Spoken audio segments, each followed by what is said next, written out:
Shohei Ohtani is without a question the most exciting player in free agency, and is arguably the best since 25-year-old Alex Rodriguez hit the open market after posting a season with 41 home runs, 132 RBIs, an over 1,000 OPS, and an unbelievable 10.4 WAR. That year, he signed a mega 10-year, $252 million contract with the Texas Rangers, and that was in the year 2000. We are in 2023.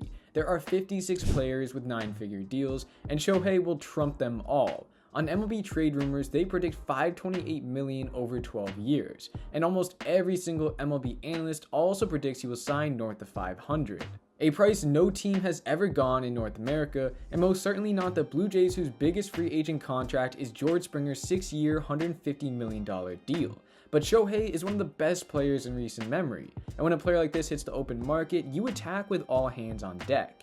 However, I want to go over the unfortunate, untalked about cost of signing him. First off, we need to understand the MLB CBT, otherwise known as the competitive balance tax, which goes into effect when clubs that exceed a predetermined payroll threshold are taxed on each dollar above the threshold. For example, the Jays' payroll was $246 million last year, putting them $13 million over the threshold. Since they are first-time offenders, they paid the fine of 20% tax on the overages for a penalty of $2.6 million. In 2024, the limit goes up to 237, but with the Jays' payroll already sitting at a projected 213 with left field, third base, and the DH spot wide open, they don't have much money before they exceed it. But let's keep going. For Shohei's contract, we will use MLB Trade Rumors' projection of $528 million over 12 years because I think that is fairly accurate. This is an annual value of $44 million.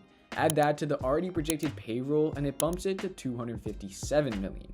This is where things start to get even more tricky because there are levels to the balance tax. First-time offenders pay 20% over, second time pays 30%, and beyond that is 50%. Also, there are brackets for the spending. 20 to 40 million over must pay a 12% surcharge, 40 to 60 pays 42.5%, and 45 for each consecutive year after that, and 60 million or more pays a 60% surcharge. That is a lot to take in, so let me show you how this looks in action. Steve Cohen, a successful hedge fund manager with a $20 billion net worth, spent $380 million on his beloved New York Mets.